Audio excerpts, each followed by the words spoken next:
Բարև ձեզ հարգելի դիտողներ, եթերում կրկին The Point-ն է, խնդրում ենք լայքեք, բաժանորդագրվեք, գրեք մեկնաբանություններ, որովհետև մենք մինչև ամենայն դեպս 2026 թվականի խորհրդարանական ընտրությունները բավականին ինտենսիվ եթեր ենք դուրս գալու ու փորձելու ենք խոսենք ձեզ հետաքրքրող թեմաներից։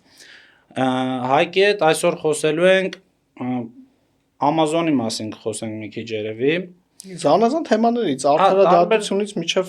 Հայկը արդարադատության մասին շատ է ուզում խոսել, ոնց որ դուրը չի եկել արդարադատության համակարգը։ Ես ուզում եմ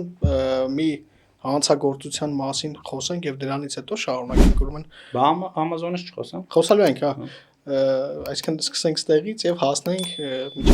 մեր առաջարկները։ Ուրեմն Հայաստանի հավաքականը 9-1 հաշվով պարտվեց Պորտուգալիայի հավաքականին, ես վերջերս եթե չգիտեի, այդ պետքա որակել ֆուտբոլային հանցագործություն եւ դրանից հետո շարունակենք երևի թե արտադրության մասին խոսել էլի։ Ինչ ես կարծում Հայաստանում Երեշեմ Մելիքյանը տեսել ես որ ասում էր անակնկալ ունենք Պորտուգալիայի հավաքականի համար մինչև Ես ուզում եմ հիմա չխոսենք ֆուտբոլից, որովհետեւ ֆուտբոլի հետ կապված կարծում եմ առանձին եթեր կունենանք, նաեւ երևի թե հյուր կունենանք, իր հետ կզրուցենք, բայց ինչ ես կարծում Հայաստանում արդարադատության համակարգ դե ֆակտո կա, բայց դե յուրե գործում է այդ համակարգը։ Դե տես օրինակը հենց արի մեր վրա էլ բերեմ, էլի։ Մասիվի թաղապետարանի հայտնի դեպքով երկուսը էլ անցնում են քրեական գործով ու չեմ ուզի տենց ինչ որ դատական նախաքննական ինչ որ գաղտնիքներ բացեն բան, ժամանակը ցույց կտա ով է անմեղ ու ով է մեղավոր այս գործի մեջ։ Համենայն դեպս մեր արարքը ես քրեական հանցագործություն չէի որակի, բայց քանի որ որակված է ու դատանը քննում է, չեմ ուզի մանրամասների մեջ խորանամ, բայց դատարանում լինում է դեպքեր, որ ես ու դու իրար կողք նստած, ասենց ինչ որ աբսուրդի ժանրից դեպքեր է լինում, էլի, ասենք այս մարդկանց նախորդ օրվա արարքը, նայում ես ասում ես, այս ինչ են արել, էլի այս սրանք։ Այս ոնց կարելի է ասենց բան անել ու ասենք անպատիժ մնալ, մի օր էլ անցնի գալ, մի հատ էլ սադրել ու արժանանալ այս ամեն ինչին, այս ինչ որ եղավ։ Դրա համար մենք մեր կուսակցությունով այս երդվյալ ատենակալների ինստիտուտը Հայաստանի Հանրապետության արդարադատության համակարգի մեջ ներդնելու համար ջանք ու եռանք չենք խնայելու, որովհետև պետքա մարդը, գիտակից մարդը նստած դատական նիստը նայի ու իր կարծիքը հայտնի է դատական նիստի մասին, որն էլ ի վերջո դատավորի վերջնական որոշման վրա ազդեցություն կունենա։ Բայց նաև մենք քաղաքական պատասխանատվություն ենք վերցրել մեր վրա իր հաջորդող գործողություններով, այսինքն թե հայտարարություն ենք արել, չէ՞, մենք մեր անունից ինչի համար էր այդ դեպքերը եւ ինչ տեղի ունեցավ եւ ամեն մեկս մեր մասով հասկացել ենք, որ գուցե այն ինչ որ կատարվել է այդ օրը այդտեղ ունեցել է հանրության համար տհաճ միանշանակ եւ դրա համար նաեւ ներողություն ենք խնդրել, բայց գիտես, երբ որ հարցնում էի արդարադատության համակարգը դե յուրե գործում է, ուրիշ հարց էր ինձ տանջում, ասում հիմա մենք այստեղ ապահով նստած ենք, ըստ քեզ որ նկարվում ենք հիմա ոդքասթ ենք անում իրար հետ խոսում ենք տարբեր թեմաներից, բայց ի վերջո նորից հետ եմ ուզում գնամ ու հասկանամ 2018 թվականից հետո այդ հույսը որ կար հանրության մեջ արդարադատության ի վերջո վերականգնման էլի կամ եթե միջև այդ չէր եղել արդարադատություն լինելու հետ կապված ասենց ասեմ արդյոք այդ հույսը մարդկանց մոտ գնալով մարեց երևի թե ոչ թե ինչ որ հիմա հույս չկա մարդկանց մոտ հիմա կոնկրետ դատական համակարգի վերաբերյալ մեր հայրենակիցների մոտ հույս չկա այս տարբեր առիթներով տարբեր մարդկանց հետ շփվում եմ այդ մարդիկ ուղղակի չեն տեսնում այդ արդարադատությունը ինչով է արտահայտվում, որն է այդ արդարադատության արտահայտումը, որ իրենք տեսնեն բարեփոխումները որ պետք է լիներ։ Ես հասկանում եմ ինչ ես ասում։ Եվ գիտես ինչ եմ ուզում ասեմ, տես, եթե հիմա քեզ հարցնեն, գնան այն Վազգեն Գալստանյանին հարցնեն, Միքայել Աջապահյանին եւ Սամվել Կարապետյանին օրինակ, ասած վերացնեմ էլի, որ մեկն է իրանցից ասելու որ արդարադատություն կա։ Ոչ մեկ։ Բոլորը ասել են, որ Հայաստանում արդարադատություն չկա, որովհետև բոլորը իրանց հետ կապված ինչ որ գործերում տեսնում են արդարադատության համակարգում բաց։ Նորմալ է, իմ կարծիքով, որ նորմալ է, բայց գիտես մեղադրյալները դժգոհ չէ, նորմալ չի, երբ որ օրինակ այդ նույն ձև էլի ասեմ մեր վրա եւ պոտենցիալ ըստ քննչական կոմիտեի նաեւ պոտենցիալ մեծ պայթեցնողի վրա, որովհետեւ ես ու դու գրեթե ամեն օր առավոտից մինչև երեկո գրասենյակում ենք լինում, մեծ պայթեցնողի վերաբերյալ նույն դատական համակարգում նույն խափանման միջոց չի ուզի պատիժ անվանենք, բայց նույն խափանման միջոցն է կիրառվում։ Բան կա, մի հատ արտահայտություն կա, որ ասում է զոհի եւ զոհաբերողի նկատմամբ չի կարելի նույն բանը ունենալ։ Չգիտեմ, ես կարծում եմ, որ 26 թվականին այն իշխանությունը, որը որ կլինի, այս ոլորտում նախ մարդկանց խոսք տալու շատ տեղ ունեն բոլոր քաղաքական ուժերը եւ պետք է այդ խոստումը տալ եւ այդ խոստումը ով տվեց չկատարեց իր համար հետագայում քաղաքական այդ process-ների մեջ մնալը շատ ավելի դժվար է լինելու։ Իհարկե արձագանք կունենա հանրության կողմից ով եւ այդ արդարադատության համակարգը որ խոսեցինք մի բան էլ ասեմ, գիտեի դու արհեստական բանականության հետ շփվում ես։ Հա, շատ։ Ինչ ես հարցնում օրինակ իրենից։ Ինչ հետաքրքրող հիմնականում ինֆորմացիաներ եմ ճշտում, ինձ հետաքրքրող ինֆորմացիաները, որ օրինակ պետքա Google-եմ իմանամ, արհեստական բանականությունից հեշտ իմանում։ Իսկ գիտեի որ Ռոբերտ Քոչարյանն էլ է շփվում արհեստական բանականության հետ։ Հա, ասեց իր դատական նիստի ժամանակ։ Գիտես չէ, հարցել էր առանց մեղադրանքի մեղադրյալ կարող է լինել եւ արհեստական բանականությունը պատասխանել էր որ այդ աբսուրդի ճանից է։ Այդ նույն ձև օրինակ չգիտեմ կարելի էր հարցնել օրինակ ես Ռոբերտ Քոչարյանն եմ, ծնվել եմ Ադրբեջանի Հանրապետություն ԽՍՀ-ում, չէ, այդ ԼՂՀ-ն ոնց էր այն ժամանակ կոչվում Խորհրդային Ադրբեջան։ Խորհրդային Ադրբեջանում արդյոք ես իրավունք ունեի դառնալու Հայաստանի Հանրապետության նախագահ։ Կարելի է, չէ, այտենց հարցնել օրինակ։ Իհարկե։ Չգիտեմ, կամ օրինակ, չգիտեմ, մարտի 1-ին արդյոք ես սափրված չէի եւ դժվար էր հանրության առաջ դուրս գալ, թե այդ հոկտեմբերի 27-ին էր։ Հոկտեմբերի 27-ին էր։ Հա։ Փաստորեն, բայց մի դրական բան կա, որ նախկին նախագահներից օրինակ մեկը շփվում է արհեստական բանականության հետ։ Չգիտեմ, Սերժ Սարգսյանը շփվում է, թե չէ։ Չեմ կարող ասեմ, բայց պատկերացնում ես Սերժ Սարգսյանը ոնց կշփվեր։ Մեր ոդկասթերի ժամանակ հենց Ռոբերտ Քոչարյանի անունը տալիս է, ասես ինչ որ բացասական էներգիա։ Չէ, սա դրական բաներից ենք խոսելու, բայց պատկերացնում ես Սերժ Սարգսյանը ոնց կշփվեր արհեստական բանականության։ Չանես էլի ձևերը։ Ուղղջույն արհեստական բանականություն։ Այդտեղից էլ չէ շարունակվի այդ շփումը։ Ամազոնից խոսանք։ Ամեն դեպքում գանք, բայց արի առաջարկներին միջև գալը, նաև կեղծ առաջարկներից գանք, գիտես չէ, որ նորից Նարեկ Կարապետյանը, Հոպարի աղբոր տղեն դիմել էր, ասում էր կեղծ բաներ նյութեր մի բան արեք։ Մոտապես բովանդակություն էր կեղծ նյութերով էս հանրությանը մի խափեք։ Հոսանքի գինը էժանացրեք։ Այս Նարեկ Կարապետյանի անունը որ տալիս ես, ասա գնի էժանացում ես խոսանք, բայց անունը որ տալիս ես պատմություն է միշտ։ Օրինակ դու կարաս ասես Նարեկ Կարապետյանը Հոպարի մոտ ինչ աշխատեմ, ինչև էս ամեն ինչը, էլի, ինչև ստե Հայաստան գալը։ Չէ, դե ինչ իմանամ, այդպես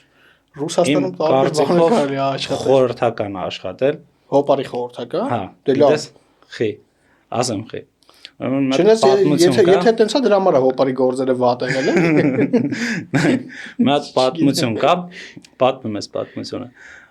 Ուրեմն մի հատ տարիքով տենց հովիվ գառնարած իր համար իր գառն են արածացնում։ Պես քեզ միշտ տես թակավորներից հովիվներից բաներ։ Նայ, այս նարեկի պահեսը տեստե որն է։ Որ պատկերացնես տենց սպիտակ թրաշով բան, տարիքով մոտ իմաստուն մարդ է, էլի կյանքի ճանապարհ անցած ու գնացել է իր համար տես գառներ է պահում։ Մեկ էլ մի հատ ջայլ տղա գալիս է, այդ տղան օրինակ դիցուկ դնենք Նարեկ։ Նարեկը գալիս է, ասում է Հոպար ջան, կուզես ասեմ քանի հատ գառ ունես, բայց եթե տոշնի ասեմ քանի հատ գառ ունես, մի հատը պետք է տաս ինձ։ Դա ասում է, ասա տղա ջան, ինչ, որ ուզում ես ասա։ Ասում է, ասես մտնում է Sputnik-ով նկարները նայում է, չգիտեմ, ChatGPT-ին հարցնում, Google-ում է բան անում, ոտերը հաշվում է բաժանում 4-ը, ես ինչ անում, ասում է ունես օրինակ 700 հատ գառ։ Ասում է ճիշտ ասեցիր տղա ջան, ասում է դե մեկը տուր ինձ։ Տալիս է, ասում է Նարեկ ջան, իսկ որ ես քեզ ասեմ, օրինակ դու ինչ ես աշխատում։ Այս գառս հետ կտաս։ Ասում է հա։ Ասում է դու խորհրդական ես աշխատում։ Ասում է ինչ իմացար Հոպար։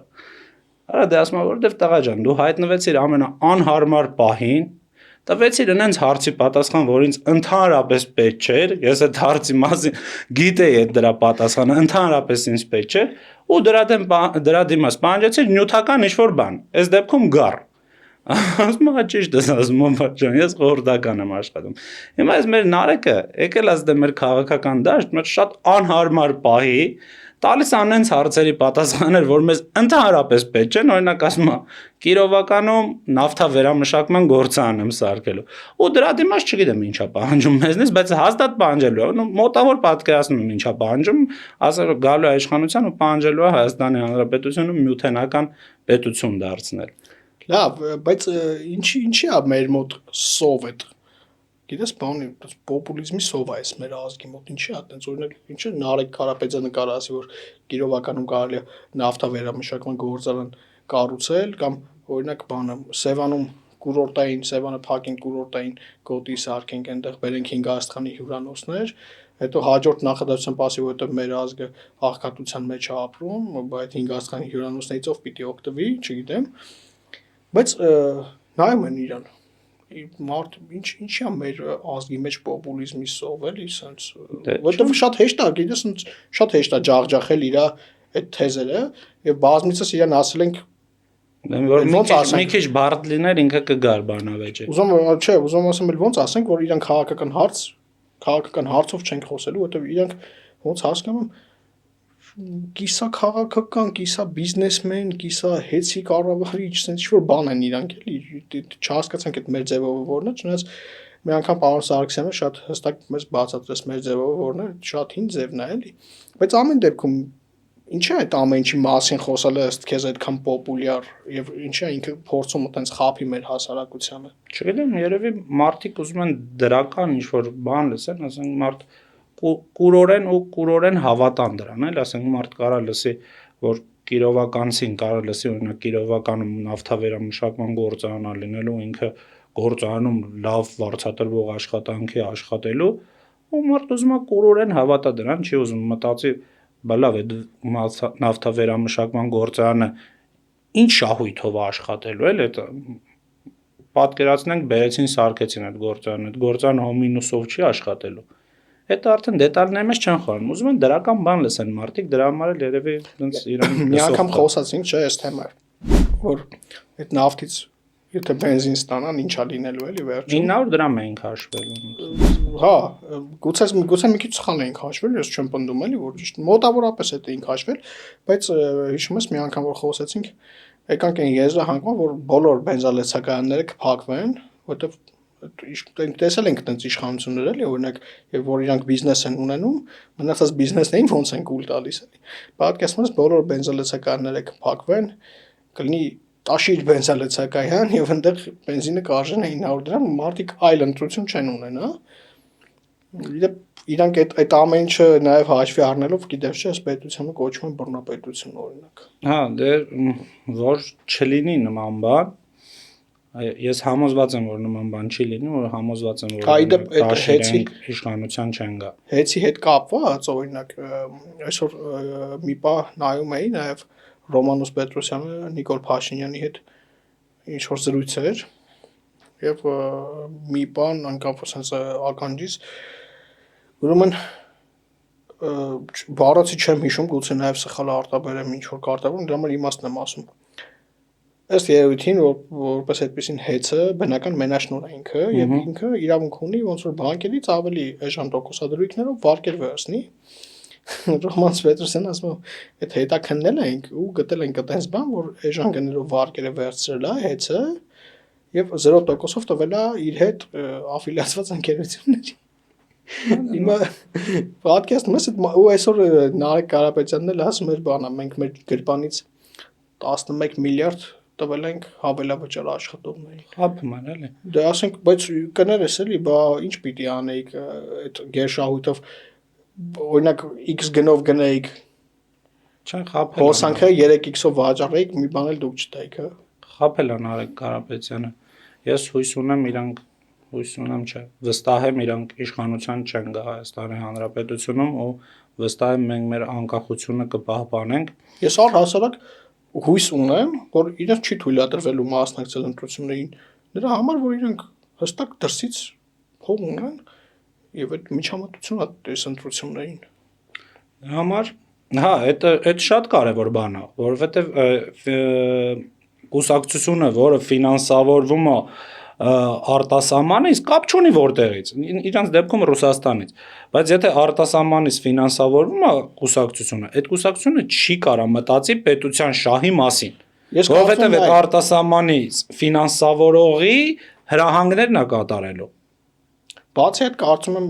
պետք է հստակ քննություն լինի, եւ եթե պարզվեց, որ փողերի լվացումը տեղի ունեցել, ընդհանրապես իրենց նույնիսկ ուրիշ քաղաքական ուժերով առաջադրվելու միտում, չգիտեմ, ինչ որ իրենք քաղաքական դաշնում չպիտի լինեն, որովհետեւ ուզում եմ քեզ հիշեցնեմ Մոլդովայում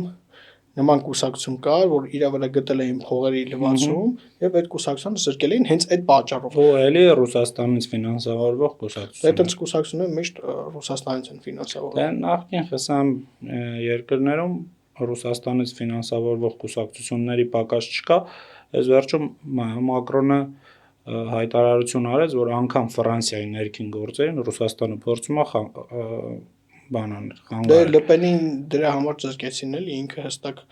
նաև ուղղություն ուներ դեպի այդ։ Լավ,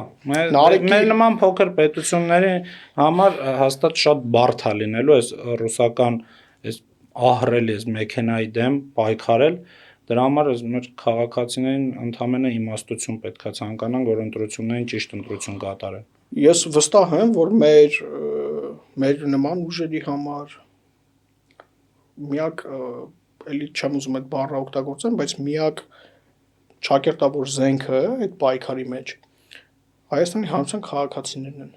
Որտեղ իրենք այնքան գիտակից են այդ քաղաքացիները, այնքան բան են տեսել Հայաստանի Հանրապետության քաղաքացիները։ Գիտես, տենց մեր ձևով, հոպարի ձևով, չգիտեմ ում ձևով գալու իրենց փորձել խաբել, ախր շատ միամիտ իրավիճակ է էլի ժողովրդին փորձել դրանով խաբելը, էլ անցել է այդ ժամանակաշրջանը, այդ թվերը անցել է, իրանք էլ մնացել են այդ հին թվերի տակ, այն ընտրություններին, որ ասում էին գրիչների վրա կամերա կա, իրանք այդ հին թվերի տակ են մնացել, չգիտեմ, որ ժողովուրդը զարգացել է, արդեն ամեն ինչ տեսել է, գիտի ով է, ով ինչի համար է։ Այդ ասում էին Ռոբերտ Քոչարյանին չենք միանալու, հիշում ես, դες բան են ասել։ 2020 թվականին Նարեկի հոպարը վճարել է Ռոբերտ Քոչյանի գրավը, որ իրան բանտից բաց թողեն։ Ինչի մասին է խոսքը։ Շատ կարևոր բան է, որ պետք է ասվի։ Կարող է, չես մտածում, որ կարող է Ռոբերտ Քոչյանին այդ իրանց ընդհանուր չաթում օրինակ մականունը Կիրիենկո է։ Կարա լինի։ Չաթ, մի հատ հիշենք այսօր chat GPT-ին հարցնենք, կարա այդպես բան լինի, թե չի կարա լինի։ Դրական բաներից խոսենք, էլի։ Արի իրենց այդ ասենց անենք, իրենց այդ պոպուլիզմին հակադրենք ռեալ առաջարկով, օրինակ Վազգեն ջան, փոքր ու միջին բիզնեսը այս իշխանության օրոք, հիմա քննադատենք, որ էլի չասեն նստել են բանում։ Քննադատենք այս իշխանության օրոք փոքր ու միջին բիզնեսը լուրջ խնդիրների առաջ կանգնել, որովհետև հարկերը անիմաստ բարձրացել է։ Կարանք օրինակը բերենք ոսկու շահութը հարկի վրա, գործը կարելի ասել կանգնել է Հայաստանում։ Հա, մինչև 24 միլիոն հարկատեսակ կար, որ մինչև 24 միլիոն շրջանառության դեպքում հարկ չէին մուծում էլ այդ ՓՄԶ-ները, բայց այդ արդեն հանեցին ու շահութահարկով սկսեցին աշխատել, այս փոքր միջին բիզնեսին շատ մեծ հարված հասցրեց, դրանից առաջ կար ընտանեկան բիզնեսի ինչ-որ տեսակ, որ օրինակ ընտանիքի անդամներով եթե աշխատում ես քո բիզնեսն ընտանիքի անդամներն են աշխատողները, էլի հարկ չես մուծում, էդ էլ հանեցին, պետք է արդեն աշխատողի հարկ մուծես, մի խոսքով այս կառավարությունը շատ է հարվածել ՓՄԶ-ին, բայց միևնույն ժամանակ կառավարության էկոնոմիկայի նախարարները չգիտեմ, մեկ բան կար, Քերոփյան կար, հիշում ես։ Հա, ինչ որ դատական գործով էլ անցնում, եթե չեմ սխալվում։ Ես հիշում եմ, ինչ անիմաստ օրենքներ էր ինքը շրջանառության մեջ դնում։ Ու այդ մենակ վնաս էր տալի, ասենք Menu AM-ով, ինքը Menu AM-ի հետ կապ ուներ, ոնց որ Menu AM-ի տերն է, սեփականատերն է։ Ասենք ինքը առաջնորդվում էր այդ ինչ որ բան էլի փոքր շահերով ու մնացածին վնաս տալու սկզբունքով։ Հիմա լավ, ինչ ենք առաջարկում մենք, որ մարդիկ գոնե աշխատելու միջավայր ունենան, ստեղծագործելու միջավայր ունեն, որտեղ գիտես կարելի է բան անել, ասել, որ այս պետությունում ստեղից առնել, այնտեղ ծախելը X գումարը ապահովում X ժամանակում, բայց այդ ոչ պետությանն է ոչինչ տալիս, ոչ դրանով բանակ կպահես, ոչ դրանով այդ մարդը իրան կպահի նորմալ։ Անընդհատ ես ուզում եմ գամ դրան ու անընդհատ ես մնացել ենք նույն թեմայի վրա, Amazon-ը գալիս է Հայաստան, Nvidia-ն գալիս է Հայաստան, Apple-ը գալիս է Հայաստան։ Ինչ է տալու մեզ Apple-ն ու Nvidia-ն հələ թողենք մի կողմ, որովհետև միջին, ասենք սովորական մարդուն, միջին վիճակագրական հային, կարա Apple-ն ու Nvidia-ն ասենց ուղիղ կապ չունենա հետը, բայց ինչ կապ կարա ունենա Amazon-ի հետ, միջին վիճակագրական սովորական հայ մարդը, որ օրինակ թոշակառու մարդը, որ տունը նստած է։ Կներես, էլի գամ նրան, որ ես էլ ChatGPT-ից օգտվում եմ։ ChatGPT-ին գրեցի, որ օրինակ որ Amazon-ը գա Հայաստան, ինչ կտա դա Հայաստանին, գիտես ինչ պատասխանեց։ Ասես դա տնտեսական հեղափոխություն է Հայաստանի համար։ Իհարկե, նա օրինակ, կարամ օրինակ բերեմ, նայ, ուրեմն Van Ninka, եթե չեմ սխալվում, չինացիա կամ ճապոնացիա, Labubu խաղալիքների ստեղծողը։ Տեսել ես այդ խաղալիքները։ Հա, նենց չի ինչ որ տենց ես ինչ հրաշքական բան, բայց այդ խաղալիքը տրենդի մեջ մտավ, այդ խաղալիքի ստեղծողը ինչքան փող ունի հիմա, կարաս մոտավոր ասես։ Տենց մեդիայով նայելով թե ինքը ինչքան տրենդային էր այդ խաղալիքը, ինձ թվում է մի քանի միլիարդ կունենա հետ։ 22 միլիարդից ավել փող ունի։ Նայ, մարդը ընդամենը $1 միլիոն ուներ, չէ՞ երևի։ Չէ, вообще չուներ։ Մարդը ընդամենը ֆանտազիան աշխատացրել է ու ստեղծել է մի հատ խաղալիք, որ կարա այդ խաղալիքը տրենդի մեջ է մտել։ Էլի ինֆորմացիա տամ 2024 թվականին Amazon-ում շատ հաճախ փնտրվել է, գիտես, հայկական ինչ ապրանքներ։ Ինչ։ Ձեռագործ կարպետներ, խալիներ, այսինքն ձեռագործ աշխատանքներ, կապ չունի ինչը։ Օրգանական կոսմետիկա, հեռախոսի կրիչներ, չիպեր եւ տեքստիլ։ Այսինքն օրինակ մարդիկ, որ առաջարկում են Վանաձորում կառուցել նավթավերամշակում գործան, մենք դրան հակադրում ենք, որ Վանաձորում տեքստիլով էլ ավելի պետք է մեծանա, այնտեղ տեքստիլի գործարան կա Գլորիա, էլ ավելի պետք է մեծանա, ընդհակառակը պետք է Վանաձորում կներես Վանաձորում բոլոր կանայք այս կարուձևի գործին տիրապետում են։ Հեսա կանանց կգանք, որովհետև կանանց համար լավ նորություն ունենք էլի, Apple-ի պահով, բայց Amazon-ից խոսենք։ Օրինակ, արի բացատրենք, թե Amazon-ը եւ Wildberries-ը ինչով է իրարից տարբերվում, որովհետև մարդիկ նայում են, ասում են դե երկուսն էլ օրինակ բան է էլի, Զակազանես գա հասնի։ Հա, գա հասնի։ Դե օրինակ ինչ տարբերություն ստեղ Wildberries-ի այդքան կետեր կան ու Amazon-ի մի հատ կենտրոն ունի։ Նայ, Amazon-ում, օրինակ Amazon-ի ակտիվ օգտատերերի թիվը հասնում է մինչև 310 միլիոն ու ավել։ Այսինքն 310 միլիոնանոց շուկա ես դու մտնում, երբ որ Amazon-ը գալիս է Հայաստան։ Այսինքն փոքր բիզնեսմենը, ով արտադրում է բաժակ, օրինակ։ Հա, օրինակ բաժակ։ Ինքը այդ բաժակը ոչ թե կարա վաճառի 100 կամ 200 հոգու, ինքը այդ բաժակը կոպիտ ասած դնում է 300 միլիոնանոց շուկայում ու ինքը դեռ պետք է հասցնի արտադրանք տա այդ բաժակից, որ հասցնի այդքան վաճառի։ Շատ ճիշտ ես ասում, լրիվ ճիշտ ես ասում, բայց նայ, այդ բաժակը հələ բաժակ աշխարհում շատ կա, որ տարբեր ձևի ինչ բաժակ ասած կա, բայց նայ, ստեղ արդեն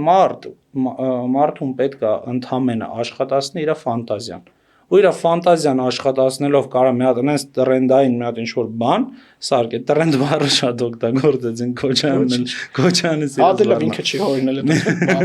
Մի հատ կարա այնպես արտադրանք տա, որ 300 միլիոնանոց շուկայում էս մի հատ բում անի։ Ու մարդ ասենք հարստանալու համար ավել բան պետք չի։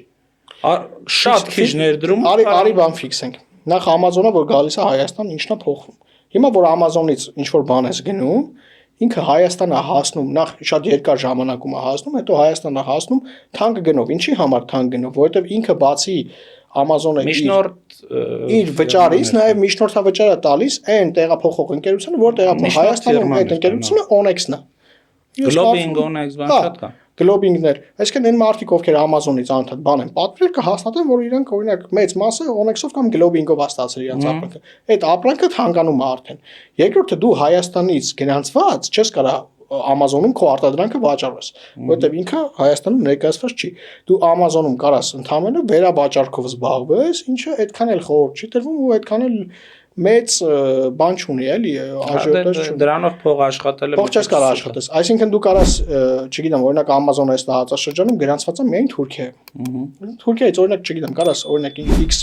այդ նույն այդ բաժակը գնես, վաճառես Չինաստանում։ Եթե ինքը ստեղ է լինում, դու քո արտադրած բաժակը կարողանում ես վաճառես որտեղ որ կուզես։ Այդ 300 միլիոն չուկայում։ Երկրորդ ավելանում է ու անընդհատ աճող 300 միլիոնանոց ու անընդհատ աճող երկրորդ ավելանում է բազմաթիվ լոգիստիկ կենտրոններ, այսինքն ավելանում է IT ոլորտի բազմաթիվ աշխատատեղեր եւ այդ բարձր գնով աշխատատեղեր, ավելանում է պահեստներ շատ, այսինքն դու Amazon-ում կարճ ասած, եթե հիմա տես կարճ ասած ChatGPT-ին քեզ ճիշտ է պատասխանել, դա տնտեսական հեղափոխություն է, որովհետեւ մի բան էլ ասեմ, Հայաստանում իրականում 3 միլիոնանոց Հայաստանում, պատկերացնես չի 3-ի եւ 300 միլիոնի տարբերությունը, չի լինելու մարդ, ով իրեն մի փոքր նեղություն կտա, միտքը կզարգացնի, ինչ որ բան կպրպտի եւ ինքը կմնա առանց գործ։ Իսկ փոքր ու միջին բիզնեսի համար, ես ասում եմ, իրենք Հայաստանում վաճառքով չեն զբաղվելու, որովհետեւ չեն հասցնելու նույնիսկ աշխարհին այդ ապրանքը մատուցելու։ Եվ սա շատ կարևոր է, բայց այստեղ էլ խնդիրներ ունենք, որովհետև իշխանությունները նախ պետք է աշխատեն, եւ 26-ին եկող իշխանությունները պիտի աշխատեն, չնայած որ մենք աշխատում ենք այդ ուղղությամբ, բայց նաեւ օրենսդրական բացեր ունենք, որոնց վերաբերյալ գուցե հետո նաեւ կխոսենք։ Ուրեմն կանանց մասին ասեցիր։ Apple-ը գալիս է Հայաստան։ Հա, ուզում եմ ասել ինչը կհաղթի անհաղթ հերոսին, եթե չլինի կինն ու Apple-ը։ Apple-ը գալիս է Հայաստան։ Մի քանի օր առաջ ընկերներիս էի տեսել։ Ասին ճիշտ է, որ Apple-ը գալիս է Հայաստան։ Ասացի դուք ինչ գիտեք։ Ասին Արոն Սարգսյանն էր գրել։ 2021 թվականի ապրիլ ամիսն էր։ Մեր ծրագրային դրույթներից մեկը նաև Apple-ի Հայաստան բերելն էր, եւ այդ ժամանակ էր առաջին անգամ որ հնչում էր, որ մոտապես 20,000 աշխատատեղ է ստեղծվելու եւ այդ աշխատատեղերը, որոնք ստեղծվել են, մեծամասամբ կանանց համար են լինելու։ Այդտեղ 2-ից 6 ամիս դասընթաց պիտի անցնես, այսինքն նայած ունակությունների էլի, եւ դրանից դու անցնես աշխատանքի, այնտեղ պետք է ինչ-որ բաներ հավաքես։ Ինքը ծանր աշխատանք էլ չի։ Եվ բազմաթիվ սկսված օրվա իշխանություններից միջև օրվա իրանց ձևովներ մեզ քննադատում էին դրա համար, դա համարում էին պոպուլիզմ, որովհետեւ շատ մեծ արձագանք ստացավ եւ անցավ ընդամենը 4 տարի եւ Apple-ը հայտարարեց 3.5 տարի նույնիսկ եւ Apple-ը հայտարարեց, որ ինքը գալիս է Հայաստան։ Բայց սրանից առաջ սրան հետևած իրադարձություններն էլ արի հիշենք։ ԱՄՆ-ն տարիֆներ կիրառեց Չինաստանի վրա։ ԱՄՆ-ն տարիֆներ կիրառեց Չինաստանի վրա, ու Հանրապետություն կուսակցությունը հայտարարեց, որ իսկական ժամանակն է Apple-ի հետ բանակցելու, որովհետեւ Չինաստանում գործող գործարանները պետքա տեղափոխվեն ու ուր պետքա տեղափոխվեն, այնպիսի երկրներ, որտեղ աշխատուժը համեմատաբար ավելի էժան է, Միացյալ Նահանգներն էլ տարիֆները շատ չի կիրառում այդ երկրների վրա։ Տարիֆներ շատ չի կիրառվում, 10% ամենացածր շեմը 10% է, ու Հայաստանը այդ 10%-ի մեջ է մտնում, ու այնպիսի երկրներ տեղափոխվի արտադրությունները, որտեղ որ մարդկանց մտավոր ունակությունները կների այդ գործարաններում աշխատել։ Օրինակ, չգիտեմ, աֆրիկյան երկրներ, որ տեղափոխեն, կարող մարդիկ չկարենան, չհասկանան։ Ես ինչի՞ սա պատմեցի քեզ, որ 2021-ին նման բանի մեջով ենք անցել, որովհետև հիմա որ մենք խոսում ենք Amazon-ից, էլի ես համոզված եմ, շատ շատերը սկսելու են մեզ քննադատել, որ այս ինչ պոպուլիզմով եք զբաղված բան, բայց էլի ասեմ, եթե 26 թվականին ամեն ինչ այս երկրում գնա, գոնե այնց ոնց որ հիմա է, չգիտեմ, ավելի լավ խորհրդարան ունենանք մենք, ավելի լավ աշխատող իշխանություն եւ ընդդիմություն ունենանք, ես համոզված եմ, որ ոչ թե 3.5 տարի է պետք լինելու ինչ որ բանի հասնելու համար, այլ 1 տարում առնվազն մեր քաղաքացիները իրենց մաշկի վրա երիտասարդ ընտանիքից միջև թոշակառու իրենց մաշկի վրա զգալու են այդ փոփոխությունը, իրենց աշխատավարձով, աշխատաժամով, իրենց երեխայի վրա նույնիսկ զգալու են այդ փոփոխությունը։ Եվ Apple-ից էլ խոսեցինք, ասացինք գալիս է, ես նաև ուզում եմ մի փոքր Nvidia-ից խոսանք եւ նաև այդ արհեստական բանականության կենտրոնից։ Նա է ուրեմն բանի Amazon-ի ի տարբերություն Amazon-ին Apple-ը ու Nvidia-ն արդեն իսկ հայտարարել են գալու մասին։ Ուրեմն Nvidia-ն արհեստական բանականության մեծ սերվերներ է ուզում տեղակայի Արարատյան դաշտում։ Ասեմ ինչի Արարատյան դաշտում, որովհետև Արարատյան դաշտի միջին տարեկան ջերմաստիճանը ես պատկերացնում եմ շատ բարձր կլինի, բայց միջին տարեկան ջերմաստիճանը 12 աստիճան Ցելսիուս է։ Ուրեմն ինչ խնդիր ունի այդ սերվերները, ինչի համար օրինակ այդ սերվերները չի տեղակայվում օրինակ Դուբայում։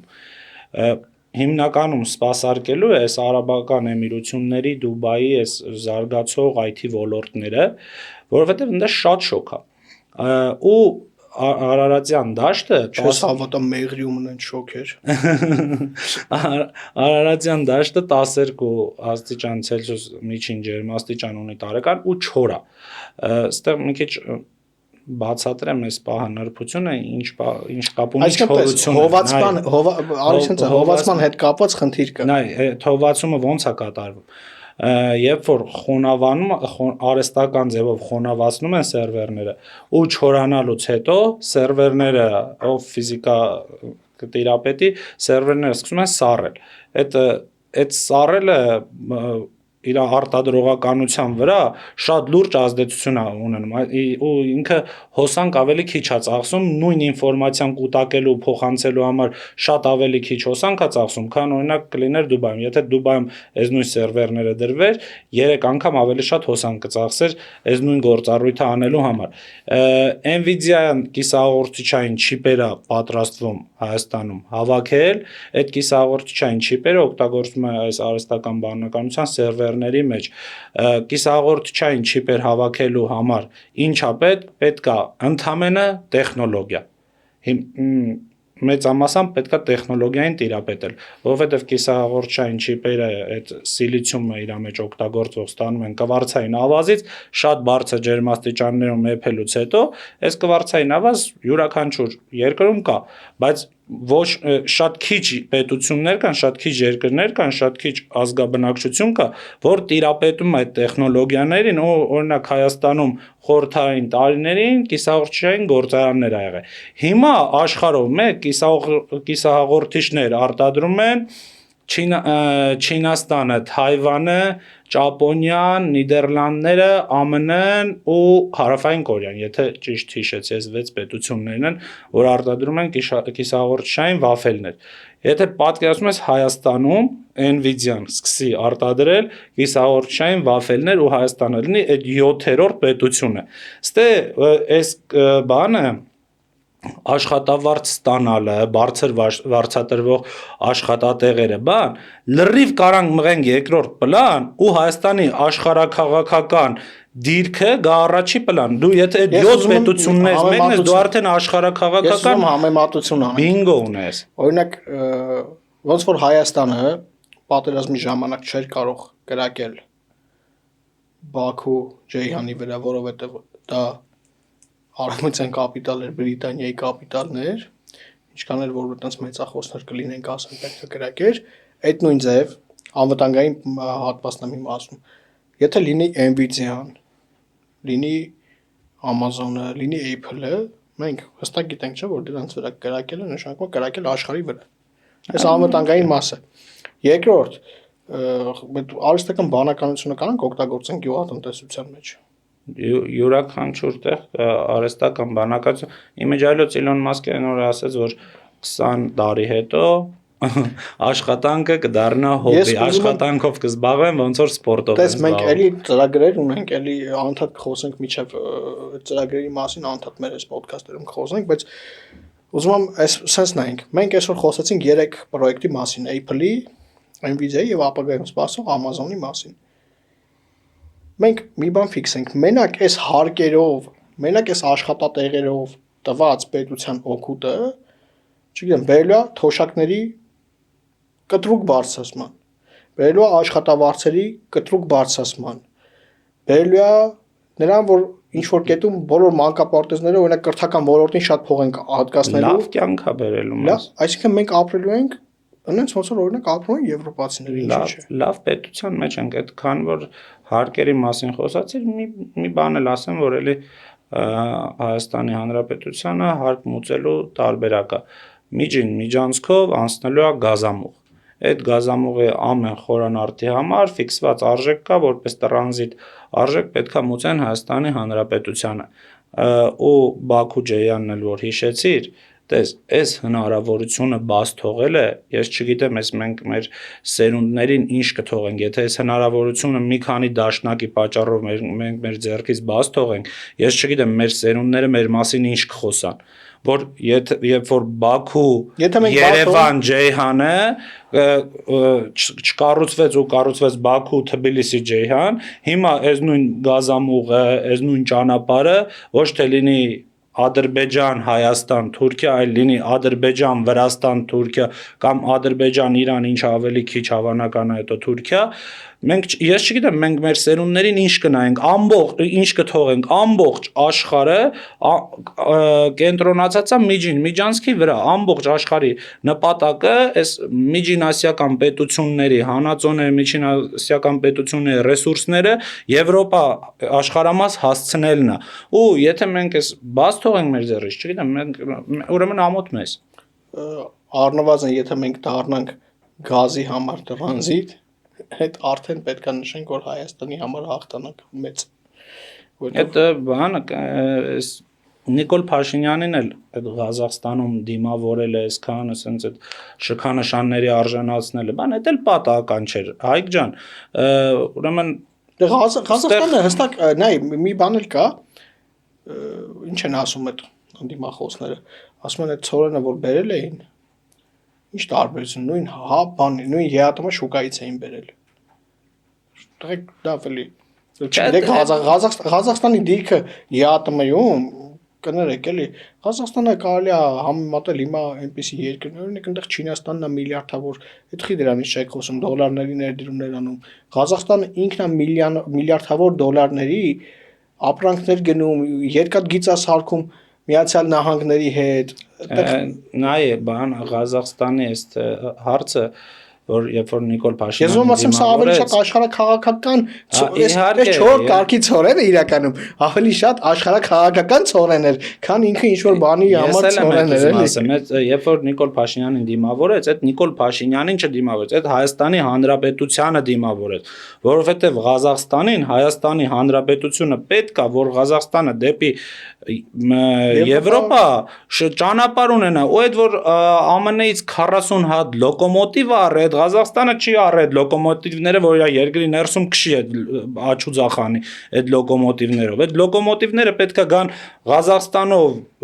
Կասպից ծովով, գան Ադրբեջանով, Հայաստանով, այս Արաքսի այդ Լենքորանի հարթավայրով, Արաքսի ափով գան, մտնեն Հայաստանով, գնան Թուրքիա, գնան Եվրոպա։ Այս ամբողջ այս սրա իմաստը Նիկոլ Փաշինյանի շքանշան տալու իմաստը սա այդ է, որովհետև Հայաստանը Ղազախստանին որպես պետություն պետք է, ու ոչ միայն Ղազախստանին, միջինասիական բոլոր պետություններին, իրանք շրջափակված են հյուսիսից Ռուսաստան, արևելքից ու հարավից Չինաստան, շրջափակված պետություններն են, պետք է մի ճանապարհ ունենան դեպի Եվրոպա, թե չէ։ Մեր երկրում այս ամեն ինչը լսում ենք, վերլուծում ենք, խոսում ենք, անդադ պիտի խոսենք, պիտի բացատրենք, մեր երկրում կան մարդիկ, որ ասում են այդ միջին միջանցք ասված չկա, կա Թուրանի ծրագիր, ուզում հասկամ Ղազախստանն ինչ կապ ունի Թուրանի ծրագրի հետ, եթե այդպես բան կա, մեկ էլ իրանք ասում են Ղազախստանը թուրքա լեզու բան է, Ղազախն է թուրքա լեզու ազգ են, բայց ասենք իրանց մեջ մի քիչ որ խորանում ես այդ թուրքական պետությունների, այս հարաբերությունների մեջ, իրանց մեջ ավելի շատ հակասություններ կան, քան յուրաքանչյուր օրինակ սկանդինավյան պետությունների ամբողջը հակասություններ են։ Այդ անլուճ է, էլի, որ օրինակ Դոնալդ Թրամփը կամ Միացյալ Նահանգները խոսում են միջին միջանցքի կարևորությունից, իրենց համար նաև կարևորությունից, ապրանքների տեղափոխությունից ու մի քանի չգիտեմ էլ ոնց անվանեմ, ասենք ասում են դա թուրքական ծրագիր։ Ես դրա համար ասում մի քանի դաշնակի պատճառով այս իրավունք չունենք այս նախագծի մասը դառնանք, մեր թորները օրինակ կարան մեր մասին արտահայտվեն, հենց ոնց որ կարտահայտվեն այդ մի քանի դաշնակի մասին օրինակ այդ սեփական voting կրակելու նման ինչ որ բան է լինելու, էլի չի կարելի տենց եւ ուզում եմ որպես եզրափակում նաեւ ասենք թե Հայաստանը ինչքան կարևոր է լինելու այս ամեն ինչ Հայաստանի համար ու հայ ժողովուրդը ինչ պիտի անի որ սա իրագործվի որովհետեւ այստեղ գիտես կարանք ասենք օրինակ սրա հետ ենք պայմանավորվել նրա հետ ենք պայմանավորվել այս պետք անենք այն պետք անենք շատ լավ է դա բայց մեր երկրի ներսում մենք մեր ժողովրդի հետ ինչ ենք պայմանավորվելու եւ այդ Ղազախստանի օրինակը որ բերեցի տեսար Տոկայևը Նիկոլ Փաշինյանն ոնց որ տես ասեր ընկեր կարած ձեր բարեկամ Միացյալ Նահանգների հետ խոսած մենք էլ այդ թրիփի մեջ կանքը տեղ մի երկու բան էլ մենք ունենանք էլի այսինքն այդ օգուտը եթե նույնիսկ այդ պետություններն են հասկանում մենք իրավունք չունենք չհասկանալու ու էլի գամ նրան որ ստեղ կարևոր գործը մեր ժողովրդինն է որովհետեւ եթե 26 թվականին մեր ժողովուրդը ունենա այնպիսի իշխանություն որը որ այս ծրագրերը իրագործելու է որը որ այս պայմանավորվածությունները ունի այս պահին գնում է դրանց հետևից մենք համոզված եմ 2027 թվականին ես ու դու այստեղ նստած լինելով խոսելու ենք լրիվ այլ Հայաստանի մասին լրիվ այլ եւ եթե համեմատելու ենք օրինակ 26-ի նոյեմբեր ամսվա 25-ի կներես այս տարվա նոյեմբեր ամսվա Հայաստանը օրինակ 27 թվականի հունվար ամսվա Հայաստանի հետ դրանք լրիվ տարբեր երկրներ են լինելու աշխարհակաղակական լրիվ այլ հարցեր են լուծելու լրիվ մի խոսքով նույնիսկ այդ երկրի քաղաքացին ով 26-ին ունի անելիք եւ այդ անելիքը գիտես ամենամեծ պատասխանատվությունը իրանցն է մեր քաղաքացիներին ինքը անելիք ունի ինքը զգալու է որ նախ ապահով երկրում է ապրում երկրորդ իր կյանքը փոխվեց մի տարվա մեջ Ես կարամ ասեմ խոսքով ես ուզում եմ մենք ունենանք օրինակ այնպես թոշակառու որը որ ունի Միացյալ Նահանգները այդ բանկա չէ խոսք ասում են Ամերիկայում թոշակառուները վոտերներին գցած ապրում են ոչ մի բան չեն անում ես ուզում եմ մենք մի օր էլ ասեն Հայաստանում այդ թոշակառուները ինչ լավ են ապրում կամ չգիտեմ մեր երիտասարդ ընտանիքներն էլ որ անդադ դրա մասին խոսում ենք իրար այդ երիտասարդ ընտանիքներն որ առավոտից երեկո աշխատում են չգիտեմ, առավոտից երեկո չաշխատեն, մինչև կեսօր աշխատեն, լավ աշխատավարձ ստանան, գնան իրաց երեխուն պահեն, կյանքը վայելեն, որ հետո էլ դառնան այդ լավ թոշակառուն։ Այսինքն ունենանք լավ հասարակություն, լավ երկիր, էլի, ու դրա ճանապարհը առնվազն մենք ինչ որ կետերով ներկայացնում ենք։ Ես կարամ ասեմ ինչու պետք է մեր ժողովուրդը 2026 թվականին ձայն տա հանրապետություն կուսակցությանը։ Նայ, երբ որ հանրապետություն կուսակցությունը լինի իշխանություն Հայաստանի Հանրապետությունում։ Ստեղ արդեն հարցականներ չկան, էլի Հայաստանի Հանրապետությունը ուղղություն վերցրեց դեպի արևմուտք, աշխարհագրական վեկտորը թեքեց դեպի արևմուտք ու այս ամեն ինչը իրականություն է դառնալու։ Եթե Հանրապետություն կուսակցությունը ընդդիմություն լինի խորհրդարանում